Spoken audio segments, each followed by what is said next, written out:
want a beer? Should I open a beer? Yeah, crack a beer. I've got one going as well. Are we on? Yeah, we are on. Yeah. I don't know if it's pronounced Hells or Hellies, but it's from my buddy's brewery in Ottawa, Broken Stick. He's nice. the brewmaster there, so I had him. I think he was actually my premier guest, and then they actually special delivered a 2-for a tall boys to me. I think some of the new Canon cameras that are coming out, you can like literally connect it with the USB, and it could be your webcam. Like you said, you said you've been spending some time like sorting out podcast stuff and technical issues and like using FaceTime. Now you're on Zoom. Like I spent a large part of the lockdown troubleshooting and bashing my head against the wall of like tech forums trying to figure shit out. And what I was up to was my wife had a ballet fitness studio on the east side. And so when the lockdown hit, it was kind of something coming down the pipe anyway, but the beginning of the lockdown, it made sense for a lot of reasons just to shut it down. So we shut it down and transitioned to streaming. So streaming the classes live. So then I have a bunch of my own camera gear, but to get to streaming properly, there was, I collected a few new things to try to optimize it and do it best. And then I was like looking at, then you start looking at all the best platforms to do it on. And I kind of drove myself crazy, like trying to sort it all out. And then like, of course it like would fail in 13 different ways, like more often than not. Anyway, so one thing I haven't delved into Zoom too much. Like you're finding Zoom pretty reliable? Yeah, super reliable. Actually gives you a strictly audio cut as well, just separate from the video audio combo. So if you want to just upload the audio, I haven't really done that, but I'm thinking about maybe just throwing it on Apple just in case or something like that, sure, just to expand or something. Yeah. But yeah, you can do that. And I've just been taking the videos and chopping them up. I haven't even been using anything fancy. I've been using iMovie, just keeping it basic, Sure. It's just a hobby too. So I don't want to dive. If I get Final Cut, then I'm diving into, I just know cause it's there. So I'm going to start diving into, I can do this and I can do that. And I'll be here. I'll never get anything done, man. It's already hard enough as it is. I'm trying to bang like one out a week right now. That's even tough, So yeah, but it's a lot of fun. Yeah. It's crazy. Like the technology lets us do so much, but then it can also get in our way and slow us down as well. If you get bogged down in it and let it, kind of run away with it. I kind of just said, well, if something like this happens again, I want to be prepared. That was the one thing I wanted to have, was better, that I noticed kind of during this. I was like, if this happens again, I want to have better equipment that I can still create content essentially from home kind of thing. Yeah. I mean, when we wanted to jump to, like early on, we wanted to jump to streaming her classes. I feel like we got a good jump on it because I had good gear, right? Not everybody had the good gear at hand. I mean, everybody has a smartphone, and smartphones can do a lot, but to do something with decent quality. Anyway, so like we jumped to it pretty early, but then there were things that I wanted. Like I have a good camera. I have a Blackmagic Pocket 4K. And I wanted to use that to stream classes with. And so like I looked into getting this like a little streaming device, like an Elgato SD link, but pretty early on in the lockdown, everybody wanted to jump to streaming, and a lot of this technology, you couldn't find it. They were like sold out everywhere. And I had to drive to some like little computer shop in Scarborough to get one. And then it did not work how I needed it to. And I eventually got this like it took 3 months to come, shipped from VizTech, but I got this Blackmagic ATEM device that lets me like do live switching from 4 cameras. And by the time I got it, it's like the whole kind of surge of streaming everything kind of got a little old and people got tired of it. So I used it once. It's like sitting on my shelf, but I don't know. Yeah, I got the toys. I like having toys. Trying to figure out stuff to do with it. Yeah, I built a little kit for myself, just my own little self-made filmmaker kit that, so you don't have to rely. I hate relying on people. And this was also an easy way where you don't need to rely on anyone but myself. Yeah. Kind of thing. What have you done with it so far? With the cast? Yeah, your kit. No, your kit. This? Oh, the kit. The kit. Else?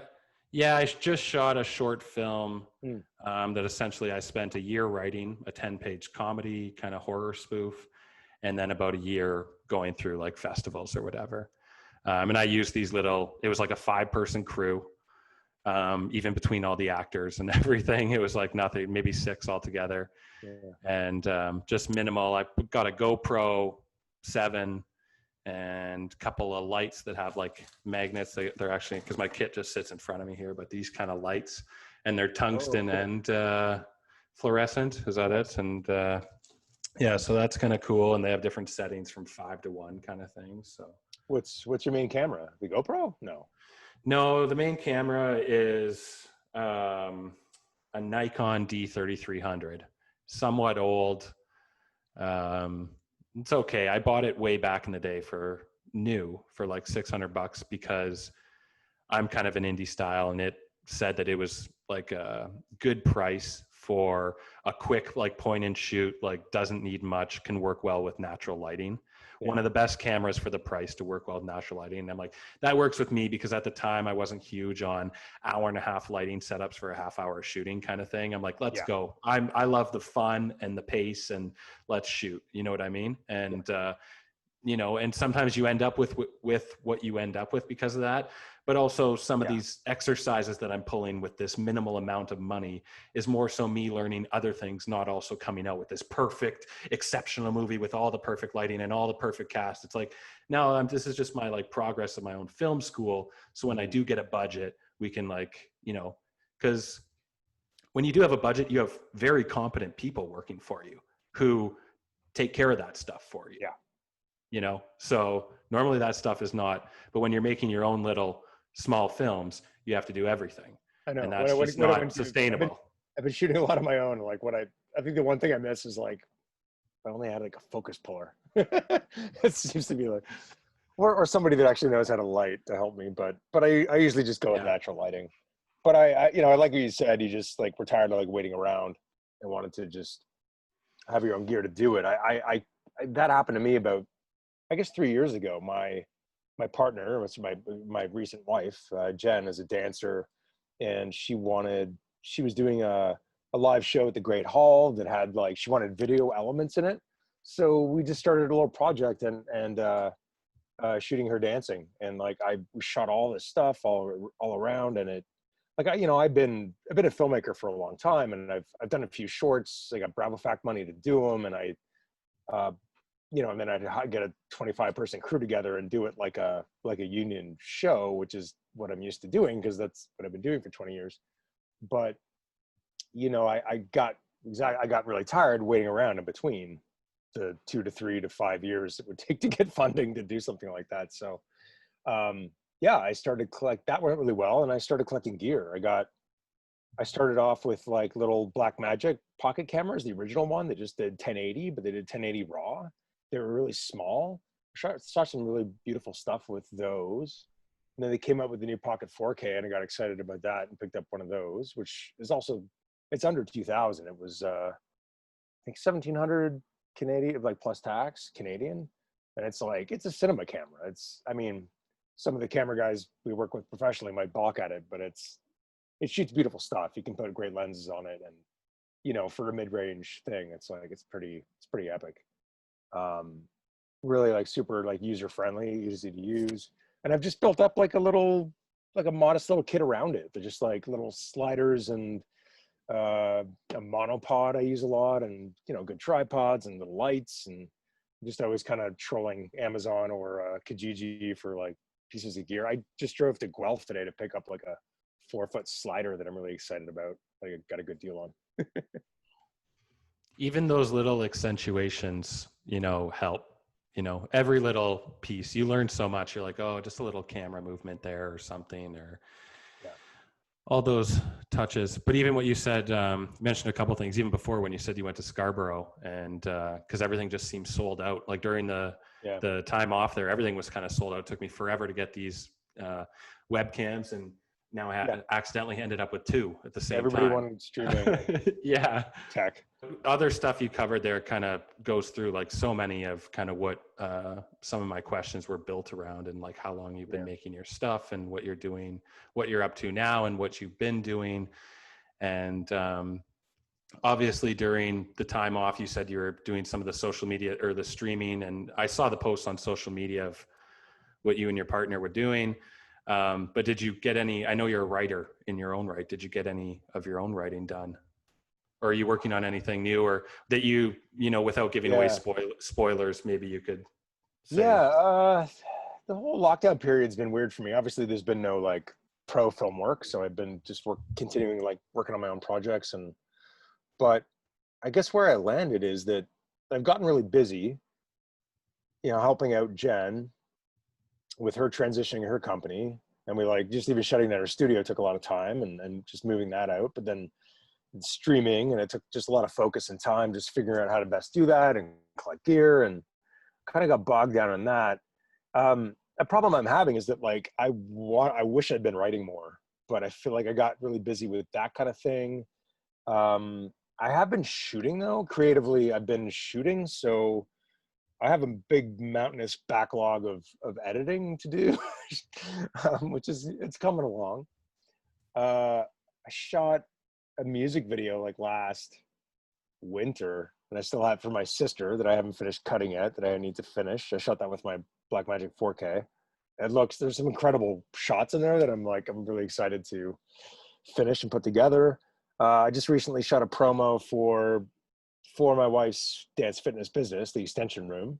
That turned out beautifully. I can't wait to, that's actually finished, but she's waiting to launch her website, hopefully in the next few weeks, before I can really show it to anybody. That I just used like a lot of natural light in her studio, and like my old short slider that I had, just a little bit of movement on the slider. It was like, so yeah, it makes it, just really elevates it. But shooting that really made me wish I had a more stable slider and a longer one. So I found one today, which I'm excited about. I shot another promo for Hit and Run. That's my wife's dance production company that she has with a friend. That was really fun. It's also like a short film, short dance film, which we use a lot of drones, which has been my other fascination lately. I've had a Mavic Pro for maybe 2 years now, but I got a Mavic Mini this year that is incredible and really fun to use. So we just shot a dance video in an alley nearby on the west side here in Parkdale. And they did choreography for 11 dancers in an alley that's like full of graffiti. And we just shot the crap out of it. There's a little bit of an introduction and an ending to it. And then we like flew drones overhead, and they did choreo that would, that would play out like an old musical from the 40s, 50s, where there's words for it that escape me, but they did like cool choreo to be shot from above. So we just like had the drone. Yeah, I know what you mean. It's kind of like the pool shot with Scarlett Johansson in that precisely that kind of thing. In the Coen Brothers movie about the 40s, she's swimming in the pool. I know. The above shot. I think the Simpsons Caesar? even did it. Hail Caesar. Yeah, the Simpsons even copied it when Lisa's swimming in her pool and everyone. Yeah, I know. It's classic. There's sorry, there's a term for it that's escaping me, but anyway, yeah, that turned out well. So I'm editing that. I shot her dancing like up at the cottage with the drone. Actually, there's this day I shot a lot of beautiful stuff. I picked up like an old ski boat last year, like used, and it's got a nice bow on the front of it. And so I pulled out the seats, and I cut a platform out of plywood to fit in the bow. And then we went out on the lake, and I had her like dancing on the bow of the boat, but I just like sort of pointed the boat into like the sunset to have her backlit, and shot her like dancing on the bow of the boat. But you can't see the boat. But I also took her like to a small little island on the lake with like a rock outcropping, and so I towed a canoe along with the boat, the ski boat. So I went in the ski boat, anchored the ski boat.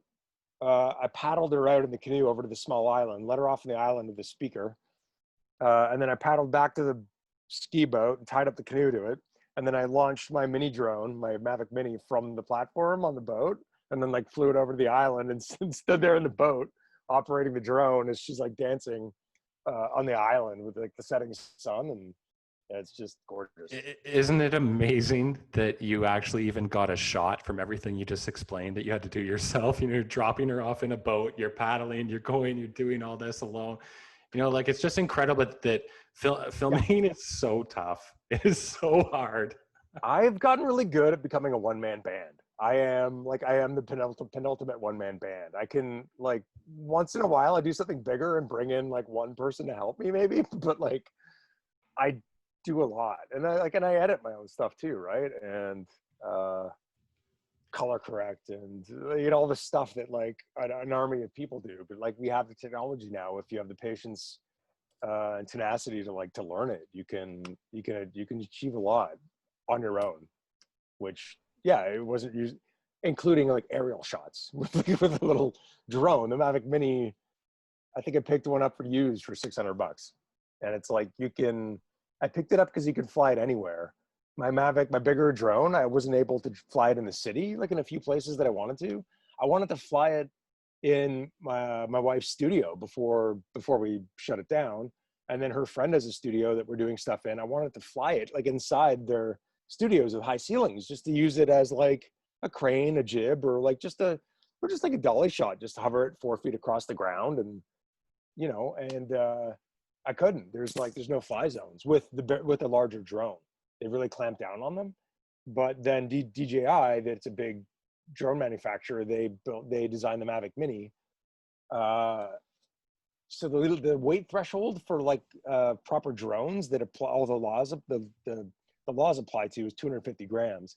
So they went and designed the Mavic Mini to be 249 grams, 1 gram below the weight threshold. And they literally printed on the side of the drone that it's 249 grams. So if anybody ever asked you about it, you'd be like, look, it's lighter. It's a toy. It basically is classified as a toy, right? It's so light, but it's got a pretty kick-ass camera on it. And I even feel like, so my Mavic Pro is 4K, shoots 4K. The Mavic Mini just shoots 2.6K, but not that I know everything in terms of camera tech, but it's obviously resolution's not always the only factor, because honestly the image quality from my Mavic Mini is I feel like superior to the Mavic Pro. There's so much stuff to consider. Like you mentioned a bunch of things that you seem way stronger in, like the drone and stuff that I haven't dabbled in yet. But with all my projects, I pay attention to super strong attention and choices to color palette, wardrobe, why props are being chosen the way they are, all these things. And I think all that stuff, what we're both saying, it just makes you stronger. Like when all those questions, the 100 questions a day that are going to be coming at you, all these experiences we're doing ourselves are making us stronger to be able to make those decisions essentially in the moment. I totally agree. In the past, losing track of time, but I don't know, 8-9 years since I've done the three, aside from my working professionally in film as an AD, but also I've done some second unit directing, but also the short films that I've done. I've relied a lot on having a great DP out, because I never considered myself to be a strong shooter. I honestly, I felt like that was always my weakest point as a director. I acted when I was younger. I write. I know production from being on set as an AD. I'm a painter. I went to art school, so I have a good sense of color and design. But I always felt like technically that was my weak point. Telling a DP what lens I wanted rather than just wider, tighter.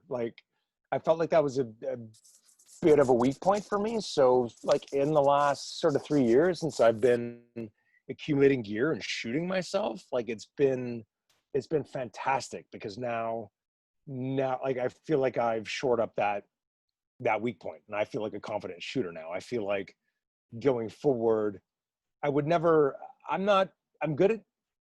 decent at using available light. I think maybe lighting is probably my greatest weakness at this point, and maybe I could learn a bit more, but I feel confident as a shooter and knowledgeable with camera gear. you know, I feel like going forward, if I was directing a bigger show, it's like I would absolutely have a DP, and I would never consider myself a DP necessarily. But you know, if there was a B camera or C camera, I wouldn't be too nervous to jump on it and operate. You know, maybe the C camera, maybe B camera. No, I know what you mean, and that, I think that was just by default, because, and this actually kind of goes to one of my questions, is maybe when did you pick up a camera for the first time and realize that you wanted to make movies and all that? Because my situation was somewhat just shooting by default. Lighting and probably shooting is probably those are my two like weaknesses to an extent. Lighting, definitely. Shooting, definitely a bit more experience there, but it's not like I was never, when I was younger, I always thought the director shot the films. I always thought the director had the camera. So that was always more so in my mind I than remember being a cinematographer. I do remember that time when I was young, and like I know I have friends, younger friends, or people come up to me sometimes and go like, "What does a director do again? What does a producer do?"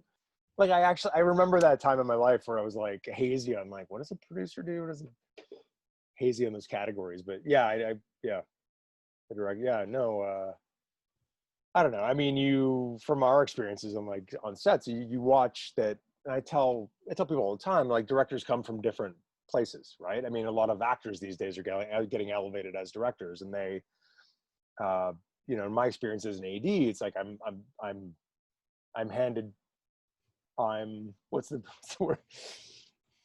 I get directors to work with that, you know, come from all different places, and I need to compliment them.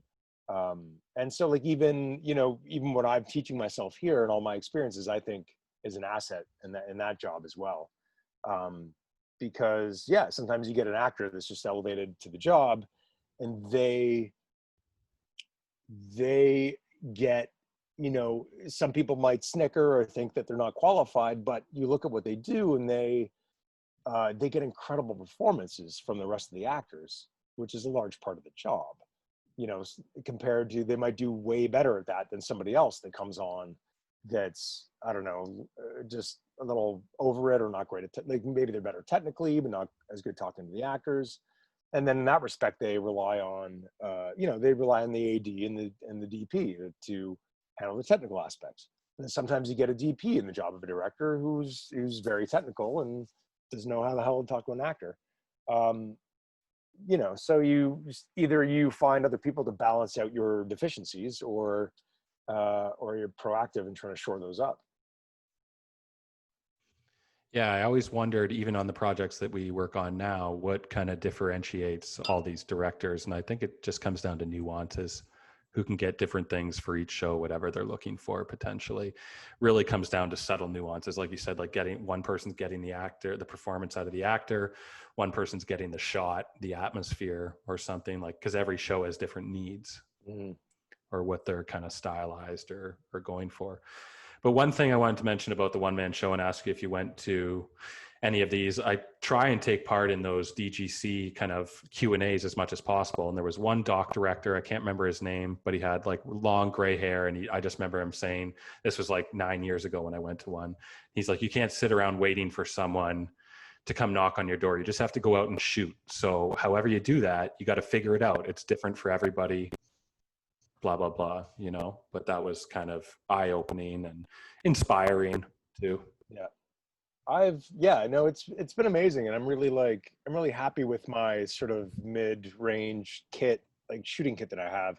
I have 4 cameras that I've gone and shot like performances and set up like, I went and did shot a stage show, and, you know, I got there an hour before and set up like 4 cameras and ran around and set them up and got them ready and powered them and like put lenses on them and to like figured out like between like the lenses I have, what I can use.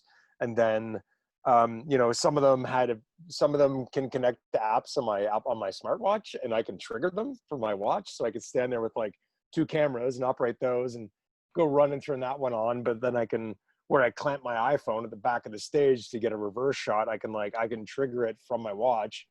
You know, you figure out ways to be a one-man band. And that's been amazing. I forget what the original question was, but that's where I went with it. Well, what about directing? Go ahead. sorry, what I was getting at is like, yeah, I'm really happy with sort of where I am. I'm still sort of obsessively collecting a bit more gear. I've been shooting music videos and dance videos.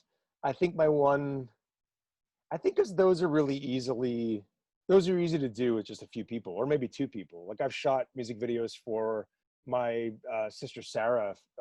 She's a incredibly talented musician from out west. She lives in Vancouver, Victoria, anyway, in BC, and Gabrielle Island at the moment. But I've had really satisfying experiences going shooting with her, music videos with her. It's literally her and I, two of us. And we'll go up to my cottage, and like I'll just shoot her like in and around in the canoe. We'll like drop her off places and natural light, or like fly the drone above her, and it's like super satisfying to just do it with two people. Those are the ones on your site, right? I kind of saw what seemed to be a bunch of music videos on your site. I did a fall video with her, and I have a winter one coming out that's like really stunning. And then I've shot dance stuff with my wife that in a similar fashion. The one we did recently, the dance promo with like 11 dancers, and like that was sort of the biggest I got recently, but it was still pretty lo-fi. I think what I'm getting at is like I've gotten really comfortable doing that. What I haven't done yet is like gone to shoot a narrative film with like sound and dialogue. I think I could. I just like I haven't gotten quite gotten there yet. I think there I wouldn't feel as comfortable being a one-man band. Like I would want somebody to come cover sound and somebody to help with lighting. Like I think I could do something really cool to make maybe a 5-person team. Oh, wow. That's even less than I thought you were going to say. Because I was just going to say, um, like when you make or attempt to make a feature film or something like that, and say you potentially fail, people think that's as good as you are. They don't think you have any more in you or can learn or anything. Well, I was thinking a short film, although like a feature, yeah. I mean, I don't know. I know that when I came out of film school, like or art school, like I just jumped into the world of the Union Film and TV like right off the bat, and I think it was amazing. I learned a lot, but I think in some ways it kind of handicapped me in a way because it really tuned me into like that being like the only way to shoot. And so like when I got BravoFact grants, that I was lucky to get like 3 of them. That's kind of how I went forward and had like 25, 30-person crews and did it like, pulled in favors and had like, it was a big machine. Even pulling favors on that. Oh 30, yeah. 20, 30 grand. That's unbelievable, right? Like, yeah, that's what it takes. You got to pull in favors no matter what budget you're working with. I got 50 grand for the last one, which is incredible. And it still like goes so bloody fast. And you still end up like, you pay people a bit better. Like nobody's really doing things for free, but then, you still end up asking for favors here and there. I think with the last one, we did end up having like a little bit of money left over for some festival submissions, which I was really happy about because usually that ends up coming out of my pocket.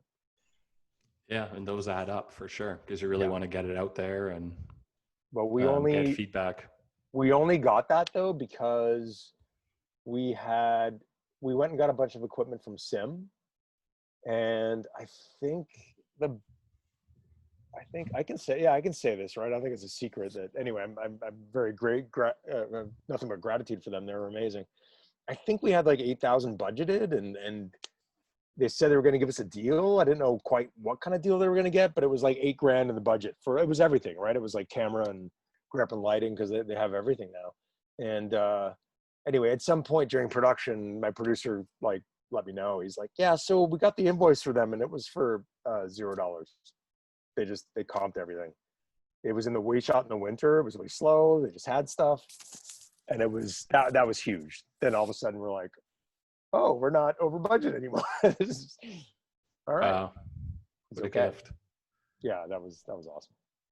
So tell me, when did you, were you already in the industry working as an AD or cracking it as a PA when you decided to be a director, or were you wanting to be a director when you were like a kid picking up a camera and making movies with your friends?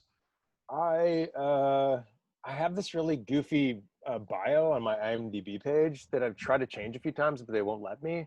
But it's like, it starts off with like, I don't know if you've ever tried that, but it's like they won't let you fucking change your It's bio. annoying sometimes. Yeah, you can't change things But I sometimes. think in that bio, it's like Patrick started at the age of 5. He was directing like recreations of The Empire Strikes Back in his basement with his friends, and it's a true story. It's like I love the music so much, and I would like set up all my friends to like reenact scenes, and I was always into storytelling, and I would put on elaborate stories with my GI Joes. It would be like big, huge, like. I'd plan things, and my brother would come in. I'm like, play with me. And he's like, okay, I have this whole storyline set up, and he'd hate it because I'd control everything. But no, I was making films in high school, and then I went to I went to OCAD. Before it was OCAD, it was just OCA because I'm that old, and I did film video as well as fine art.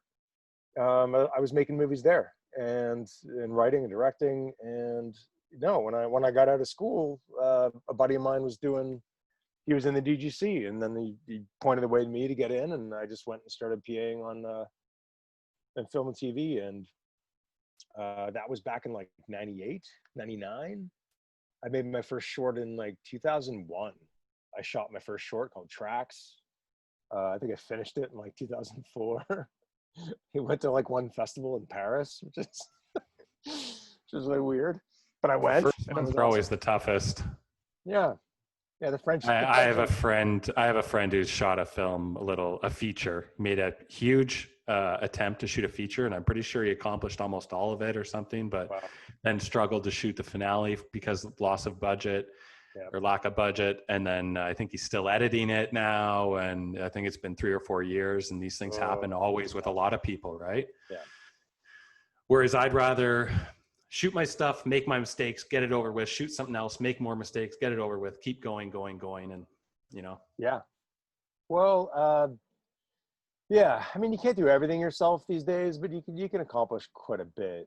I remember like back when I did that film in 2001, it's like I had a friend that had an editing suite. Like he had an editing setup. He had, I think it was an early version of Final Cut. He had a big like setup in his house, and I would go and I would edit there, and like the DGC office, they had like an editing suite set up, and I would go and like you had to book time, and like DGC members could go and edit, and they had like 3 editing suites. Maybe it was just one. I remember like I was there a lot. I was like really made a lot of use of that, but that was before everybody just could had Final Cut on their laptop and could do it on your bloody laptop. Like now I got my MacBook Pro and like one little external drive, and like my last film, I was like I was doing editing in an airport on a plane. I just like had a little drive and I'm like boop, boop, making cuts, and it's incredible.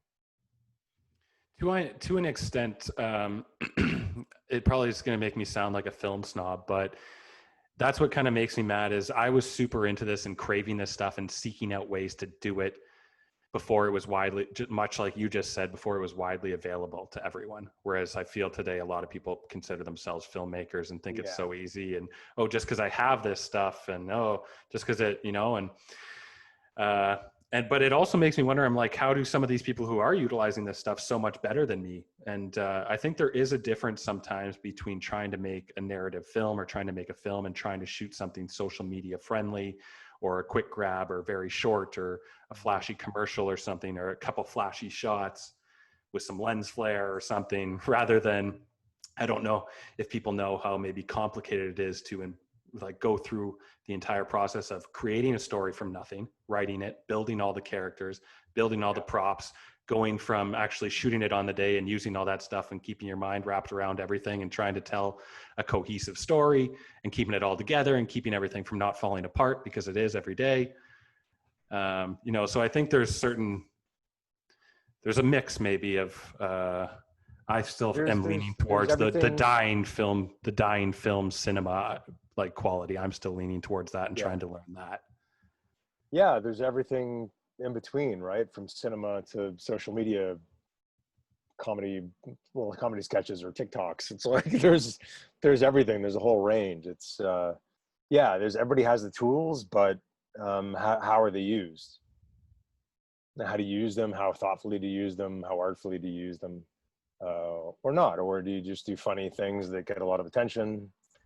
Yeah, that can be done. That's yeah. I guess you got to choose what part of the sandbox you want to play in, and who your And audience is. Yeah, that's a big thing too.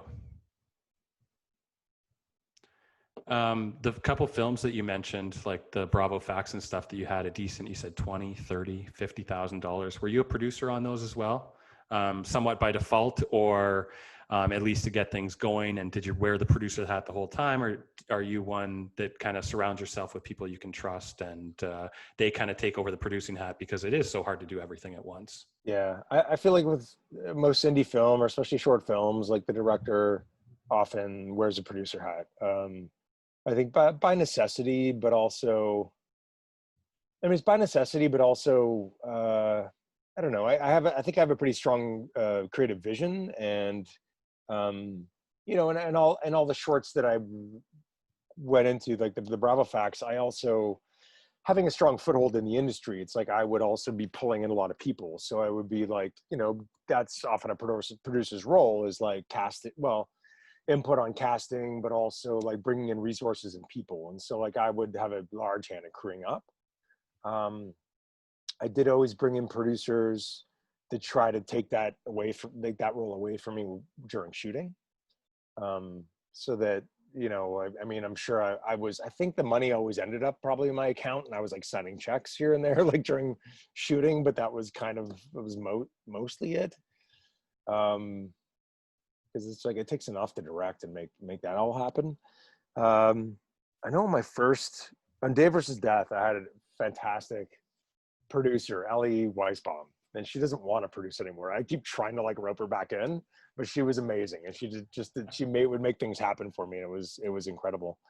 When we did Golden Ticket, what happened there? I think I don't know if I had like 3, 4, 5 I roped in like a bunch of producers, like really good producers, like Peter Harvey came on board, and Annalie Ekborn, and like we had a meeting, and Heather, my old friend Heather Dahlstrom, and you know, we had an initial meeting, and they were kind of like laughing at me. They're like, why are we like, they all were into being there, but they're like, why? They just felt like it was overkill. Like, why so many producers? And like, to me, I was trying to like shore myself up, because I felt this pretty much in every short that I've done, all the Bravo Fact shorts, is like, I would get everything geared up, and like these producers that I would bring in, friends of mine, would be involved like a week before or 2 weeks before, and help get everything going. And they're involved during the shoot. And then like, as soon as we were done, they'd be like, okay, bye, see ya, I'm off doing something else, my next thing. And like, I'm left to like submit to festivals and just like get it through, like I'm doing the editing, which was the plan, but like, I just feel like I'm back to just me again. So I think I was just trying to bring more people in to maybe like lighten the load, and I would try to have somebody have more ownership of it that would actually like last beyond the shoot. On Home in Time, my recent one, I went back to I think it was just Justin Kelly. So like, my buddy Justin Kelly came and produced, and like, that was great. I didn't try to have like 3, 4, or 5 producers again. It was just basically Justin and myself. And, you know, Justin was great during the post process. He hooked us up with a good deal at like Eggplant Post, and they were amazing. I think we like had like $5,000 in our budget for post, and like Home in Time had tons of special effects, and I was really, really particular about them too. Like, it took a long time to post and to get the VFX right, and I'm not an easy client. Like, I know what I want, and like, I'm not, especially when for all the money and effort that goes into something like this, and the creation, and I wrote it, and like, you can't settle for something half-assed, right? Because then it just sinks. It's kind of my belief in a good production is like, it's like the weakest link of the chain like sinks the whole thing. So like, you would got to fight to not have a weak link to make sure everything's up to snuff. One thing that I try and stick with me, and I learned a little bit too late after a couple of productions, that Christopher Nolan said, to be a good director, you got to stick to your guns, stick to your guns, stick to your Yeah. guns, stick to your guns, because people are fighting you the whole time. They want to do less work. They want to put in their own ideas. They want to do this. They want to do that. You got to stick to your guns. I know in some of my times I've bent just out of, okay, like I'm not giving you much money, but also like I can't settle, but like, but I've also compromised and bent on people pushing back, and just because I'm a tough client too, and I know what I want. And sometimes it's hard to get there, but I know if we get there, it'll be what I want, and I'll be satisfied, and I won't need to make changes. And not too many times have I finished with a finished product where I'm like, yeah, that's everything I wanted, baby. Yeah, I don't know, it's tough. I go out once a year to Fanshawe College. I've been doing it for like almost 10 years, I think. And I speak to the students there and just try to impart some things that I've learned over the years. And it's like, that's a big part of it it's a common thing as a director. It's like you got to stick to your guns, but also it's just that it's a balance, right? It's a delicate balance. You can't shut everybody else out. It's like, if really good ideas come up, you need to be able to take them. You got to be a really good filter, take the good ideas, and the ones that don't line up with your vision, like just discard those in a diplomatic fashion. But yeah, you gotta, I just try to preach balance to them, because I give them a talk I do it in two parts, like one as creatively as a director, writer, creator, and then also as an AD as well. So, I just try to tell them, like, yeah, you need to know the big picture, see the big picture, compromise when you can, when you have to, but then, like, yeah, stick to your guns, make sure you get what you need, because you can't always go back. You got to make sure you nail that joke or get that scene, and get variations to let you kind of have options in post. Yeah, it's tough balance, and compromise is a part of it, but yeah. You have to actually know your own movies so well to know when someone's got a better idea or a great idea, and when to abandon, but also when to tell them no, and here's the reason why. Because if I'm saying no, I shouldn't really have to get into why. You should just know that I know the bigger picture better than you, and let's not waste our time and keep moving forward. But sometimes, like, if you do need to say why, maybe to help them explain something better, whether it's the costume or wardrobe or character, that could, that obviously helps to be no, and this is why. Yeah, and I think one of the best perspectives to have is like, what tells the story, right? Can I tell the story with this, without this? Like, can I not, like, if I don't have this, am I still telling a story? And it's like, that's sort of a simplistic term, but it's true, right? Like, when you need to sacrifice something, and like, okay, does the story still work? Or yeah, when ideas come up, it's like, does that serve the story? Does it make it better? Does it weaken it? Does it conflict with another part of the story? Yeah, you need to know it that well to identify, to know the answers to those questions. Like, does it help? Does it hurt? Does it conflict? Yeah. But we talked about budgets, and I was just wondering, he mentioned, because I know we talked about at one point you were writing a single location narrative, possibly for a feature film. This covers one thing that you mentioned earlier, where you said actors are now turning into first-time directors, like Jordan Peele writing Get Out, James Franco writing his single location film just like Get Out, but something else. That's kind of and I'm sure the studios are like, yeah, we'll give you $1 million to go do your single location horror film, and if it's a huge success, then we'll give you more opportunities or something. But obviously we haven't gotten to that point. Where have you still kept working on that script or flushing out that idea? I'm not 100% with that specific one I was talking about, but it might actually be Home in Time. So my last Bravo Pack short, it actually did all happen in one house. It was one location. And it did start as, I think I just seen like Warren Sonoda's Cooper's Camera, and it was like a crazy 80s like found footage Christmas. Very good. Yeah. It's insane movie. And it was like, it's so funny. And I was I think the week after, I was driving to Ottawa, because my family's in Ottawa, and for Christmas. And I was driving on my own, and like often when I'm driving on my own, that's when I like brainstorm script ideas. And I was trying to, I think previously all my script ideas had been just a little too complex and too big. So I was trying to think of like a one location script idea. And I came up with the concept for Home in Time. But I came up with it as a feature first, but it also connected to a previous TV series concept that I had about time travel tourism, where it was a workplace comedy that took place at a time travel tourism business.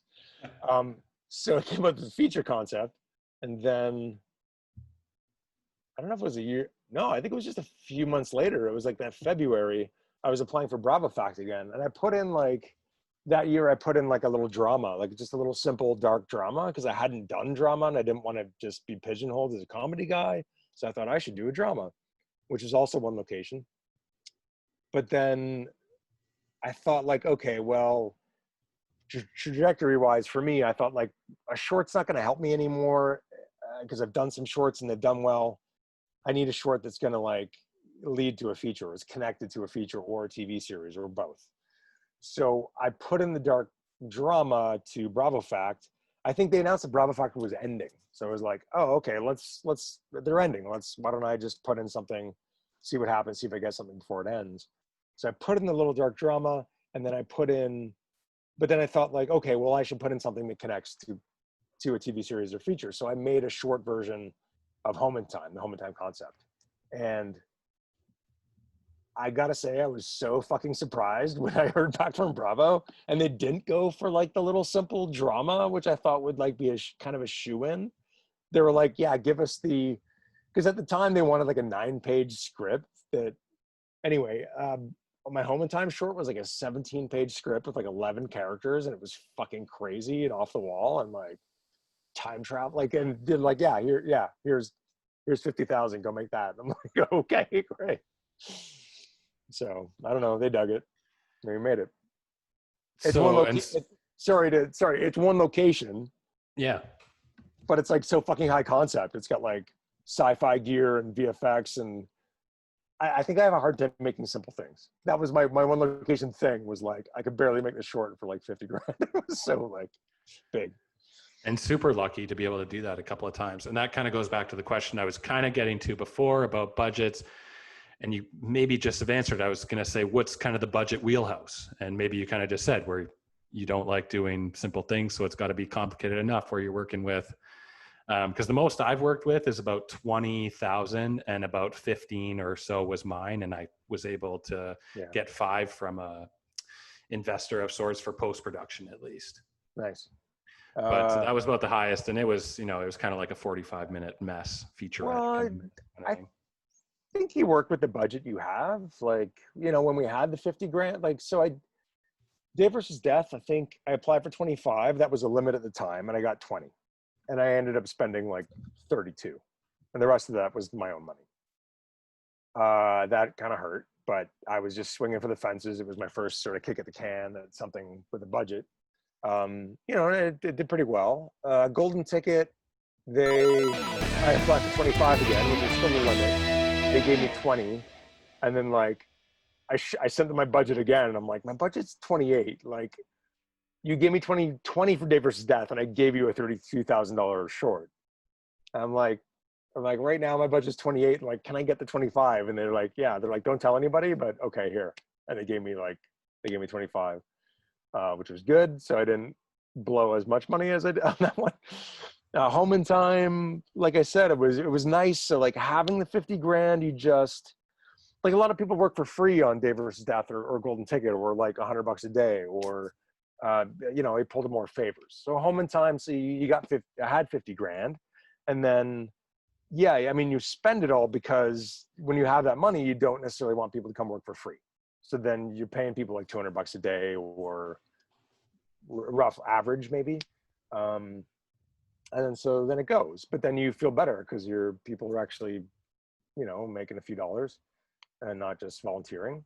But then it goes. So you just, I don't know, you use the money that you have. If you don't have any, then it's just, you call in favors and get friends to come out, and it's a labor of love, and it's a different animal. I guess that's a good segue to an extent, because all the friends and favors you built, were they through your journey as like starting at the bottom, essentially working your way up? Because you said, or when I met you, you were a second AD, I think, but you've done tons of first AD stuff, and you've kind of done the direct chain of starting at the bottom in the PA or AD zone, working your way up through every level of that all the way to the top, and then flipping yourself even to director, getting enough hours doing that. So what, did you build all those relationships? What was your, like, how did you start? How did you get into the DGC? Did someone help you get in? Well, I mentioned it before. So I came out of college, and my best friend at the time, David Malcolm, he was already PAing in the DGC. And so, and he was making good money. And I was like, hey, how do you do that? And he was like, oh, here, apply here and get some credits at the time. What you do is like, I went to the CFC and like volunteered in a feature, got a few days. You had to get a few days to get, like, you had to have something on a resume to get in the DGC. And then a lot of people, almost like everybody, kind of went to Blackwalk. Blackwalk was a production company at Queen and Dovercourt, which is where I lived at the time. And they did music videos. I don't know if you remember music videos. They did music videos. Music videos were a big deal back then. And they were like, you would go and like, anyway, you get a few days on set doing that. So I met some cool people back then. Like Warren Sonoda was like directing like the music videos back then. Anyway, so I did a few days there, got in the DGC, and like that's all I've done like my adult life since college. I've been in the DGC. And I PA'd. I did dailies for a long time while I did other things like have painting shows and make short films. And I think it was just really when I bought a house or the half house that I own, that I started like thinking like, oh, okay, I need to work more. And so then I think at that point I started seconding like small things like that feature we met on in Sault Ste. Marie. So I think it was pretty early in my second AD days. And then, Which was the very first show of my career ever. I had just quit my third year of film school, because it was the third year turned out to be more of like animation and VFX, which I wasn't into. Came home, ended up PAing location. I was actually office PA at first. And I think I was so terrible in the office, instead of firing me, they're just like, he's huge, just put him on set. Cause I'm not an office guy. I'm not a FedEx and letters, and the best I could do is picking up the gifts for David Morse and stuff like that. I think I remember that conversation as part of it. Oh, for sure. Guaranteed. They're like, look how big he is. Yeah. Look how big he is, this dummy. Just put this dummy on set. And like, but what else? It was my first thing. I had no idea. Yeah. The only reason I got the job is because I went to film school and had an interest in it. I was the only person in town, kind of thing. So, but it worked out great. Yeah. Worked out great. I ended up where I was supposed to be. Was it Vanessa? Yeah. Yes, Vanessa. Like, was there other? I think we got her as a trailer AD. We literally found her. She was our waitress one night at the Keg or some restaurant. We had a hard time screwing up, and we're like, I think we found somebody we didn't like, and we're like, oh, this person's terrible. Like, we're like, what about that waitress was amazing last night? Let's get her, and we did. Yeah, it was a lot of fun. That was a huge eye-opening experience. A lot of people. That was the only show me and you ever worked on together, I think, in full, other than a few daily shows you brought me out for to help me out when I first moved to Toronto. And we're still friends. You know, we only worked on that one road show, and that kind of began the trajectory of my career of kind of working in the North, building myself up there, essentially becoming the only or best location manager there, moving to Toronto, and then still working back in the North because I had the Northern residency. And since I started in the North, it was kind of hard to break into Toronto until now. Over the past 4 years, I've been lucky enough to keep working with one company. So nice. What are you working on right now? What show? Odd Squad. Cool. Odd Squad kid show. Yeah, I've been with Sinking Ship 4 years now. Oh, awesome. So that was great. Yeah, they just keep shooting and shooting, and everything they're doing kind of works for my lifestyle and everything. Because great. I've actually done quite a bit. You know, working my way up in the North, and then moving to Toronto and working my way up again here, like through commercials, through web series, through TV, through films. I've kind of done it all on every budget, and even those hellish winter shows with the big special effects fans and blowing up SUVs up north, and for the action adventure stuff. And, you know, I've kind of seen it all. So this is like a nice It was just a nice change. The locations are different too, because it's always like fair, carnival, racetrack, all things for kids. So Yeah. it's a bit different than when you brought me out for dailies on that Jerry Bruckheimer production that was doing a favor on Nikita, and I worked a 28-hour day. That I was thankful. I was thankful for that because that was when I realized, thank God for the DGC, because one paycheck, Overtime's awesome. One day paid my entire month's rent. One day daily. So that was pretty wild. And I was like, wow, because I was just getting going. I think you were only able to bring me out 1 or 2 times. And also because I sucked, because I was not an AD.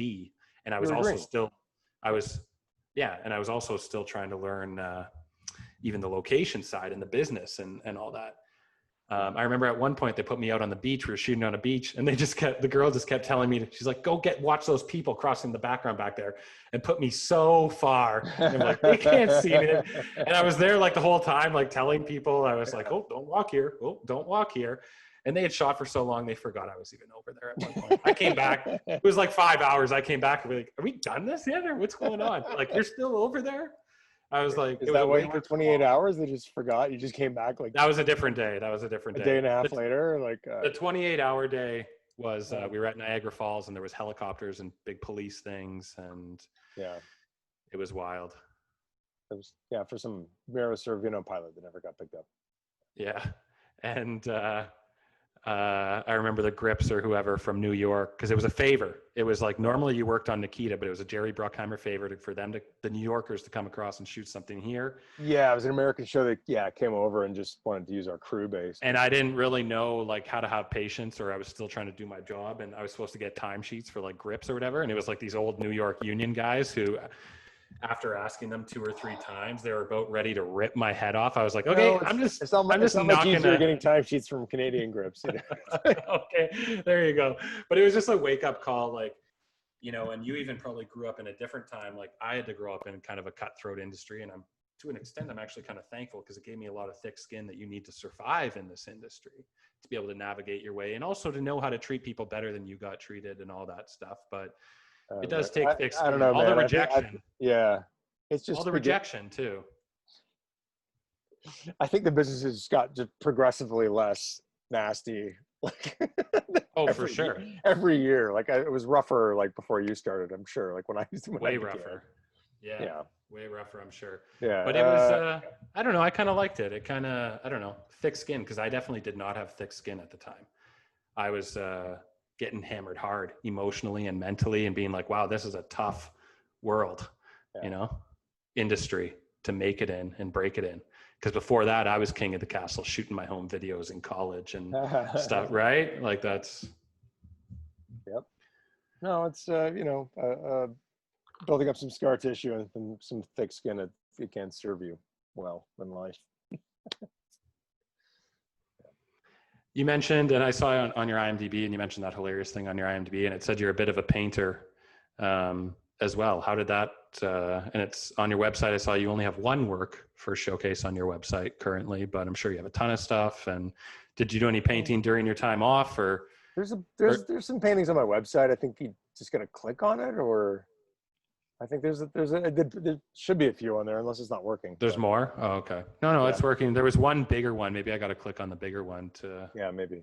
To see more. I'll see. I think there's like a bio for me or something, and there's like a link. I don't know. It's not like, it's not a featured thing on the website. It's like a little thing you got to dig for, but. But you have like a cottage or something. Do you go out there and paint, or where's your happy place to kind of paint? I fantasize about building like a little painting studio, like a back, like in the forest behind the cottage. But no, I've honestly, it's a weird thing for me, but I haven't painted in a long time. It used to be a big part of my identity. I'm a very good painter. It's a big part of my life for a long time, but I think when I was young and had lots of energy, I used to be really kind of scattered and try to do everything. Like I would have painting shows, I would shoot a short film, I was auditioning as an actor and working in film, and like I was trying to do everything. And it kind of, you know, you get older and realize like, okay, maybe I got to focus a bit more, or realize that to master something, you kind of have to focus more of your time on one thing. So I've always been an artist, and so it's just a matter of like which creative outlet are you focusing on. So just in the last decade or so, it's been writing and filmmaking. Um, when I go to bed at night, when I'm falling asleep, I think about script ideas for like whatever script I'm working on, or um, sometimes I even edit in my head, like whatever. I like to use that time because I don't fall asleep that quickly to like actually to dream, to work creatively. Yeah. Do you find you have like 5 to 10 projects kind of all started in different states, or notes in your phone, or half built, more fully built, all in different development stages as you go? Yeah, absolutely. Yeah, no, I got a few creative projects. I got, over the years, there was so many like just outlines for like brilliant script ideas that never really got, and then you get like a new one comes along. And so some end up being more developed than others. You got to figure out the ones to run with and go with and apply your time to. Even right now, I said I have a backlog of editing. So it's like, there's multiple projects that I flip between, and I'm using DaVinci Resolve these days. When did I switch to that? That's another thing I've done in the lockdown is like, I was a Final Cut Pro 7 holdout for like 20 years. Finally, like, I never went to Premiere when Final Cut Pro started sucking. But when I've got the Blackmagic 4K camera, it shoots 4K RAW. It shoots Blackmagic RAW files. So you need like, anyway, the Final Cut Pro wasn't going to cut it anymore. So I switched over to DaVinci.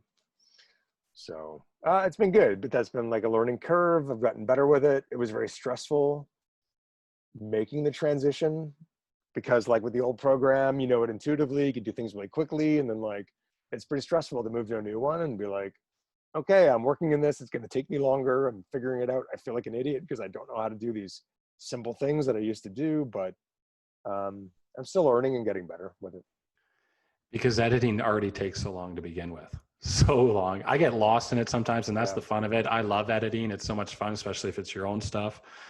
Probably for me, only if it is my own stuff. But I can get lost in it for hours. I used to, as that 13 or 16-year-old kid too, 9, 10 hours. Even now, like my last film, I had to rent an editing suite at the time just because I didn't have the computer set up and stuff yet. And I went to District 8 down on Logan. Good place to rent a projector screen. Did about 3 days there, but like 12, 14 hours each day just burned by, Where's this? I might have to go there. I've been like, I think it's District 28. District 28 on Logan. Great place. Yeah. And, it's, I'd say it's affordable for an indie filmmaker. But up on the screen, up on the projector screen, dual screens working in front of you. That's so funny. It hadn't occurred to me to go somewhere but I've been like, it's probably a really good idea because then you'd focus being like, oh, this is my editing time. I'm going to like edit for 3 days. Yeah. Nothing else. 3 days. I would have slept there. If you're hardcore enough, you could sleep there. All I would do is like take my eating breaks, but seriously work edit 14 hours a day. Well, I've always been able to edit. I have been able to edit for a long time on my laptop and with a little drive, and I have like a secondary monitor on my desk. I have 2 actually. Like I have monitors, but where I've been bumping into lately is like I have the 4K camera, but when I got it, I started just shooting 1080 because I'm like, that's all I need. It's all I need right now for what I'm doing, and it's easy to manage. And then recently I've been shooting stuff at like 2.6, which I find also my system can manage, and that gives me enough I can finish at 2K or I can finish at 1080 and I can crop, right? And like not lose resolution. I did my sister's last video I shot for Sarah Osborne. I shot in 4K. I was like, I got the 4K camera. I'm going to here's a project I'm going to shoot in 4K. It's going to be great. Finish it in 4K. It slows down my system. It's tough. Sometimes I can get it to play back smooth, and sometimes I can't. And it's really frustrating because I'll get into it, and then if the playback isn't smooth, then I can't. It's a music video. Then you can't. I can't edit it if the playback's not smooth because you have no sense of rhythm.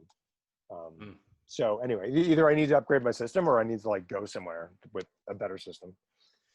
Yep, system is so important too. I'm even finding with these, because these end up being like an hour and a half, 2 hours, an hour, whatever. I had one with a friend. We were talking movies from 1999 and 1994. We talked for 3 hours.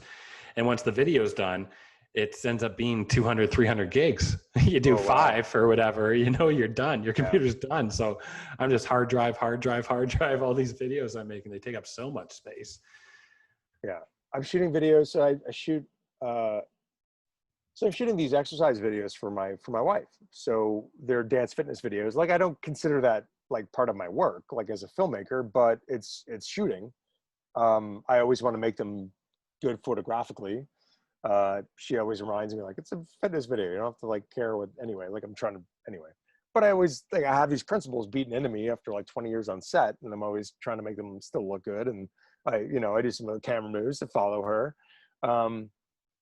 But it's like each one that I shoot is like, I shoot it at like the lowest setting on my Blackmagic camera. It's like ProRes light, like HD light. And it's like every hour video is still 50 gigs.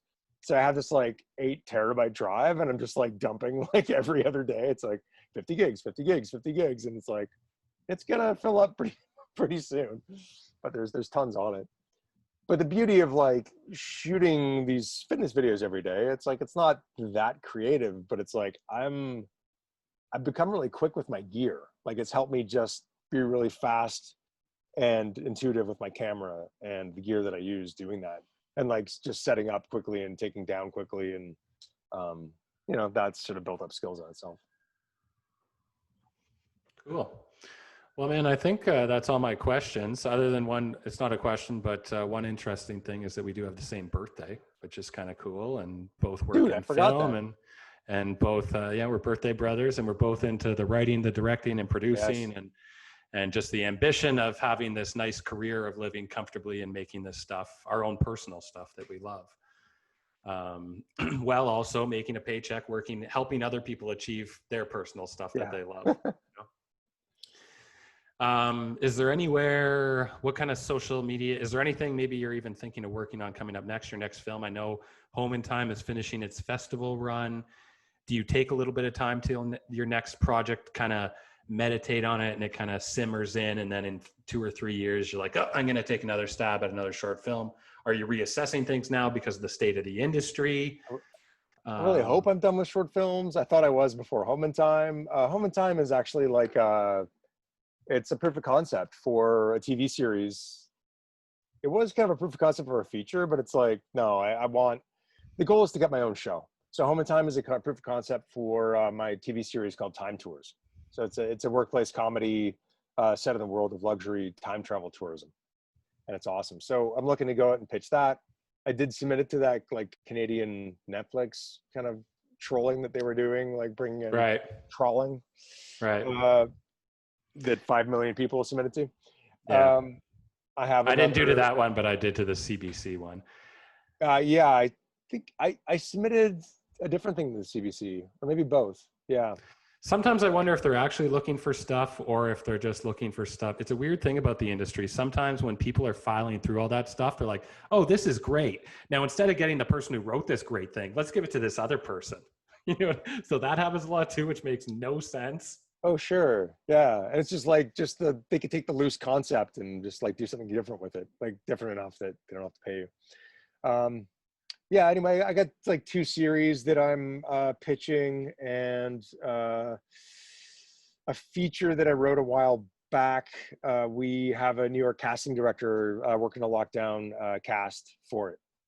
It's a small, by design, it's a very small, easy to make feature that would be really easy to make and perfect for like these COVID times. It's called 52 Pickup. I adapted it from a successful Fringe Festival play written by TJ Daw and Rita Bosey, Vancouver playwrights. And it's a romantic dramedy. It's like 52 random scenes from a relationship. And it's an interactive feature, which is like, anyway, I won't get too deep into it, but that's the focus, and the 2 other and the TV series that I'm pitching.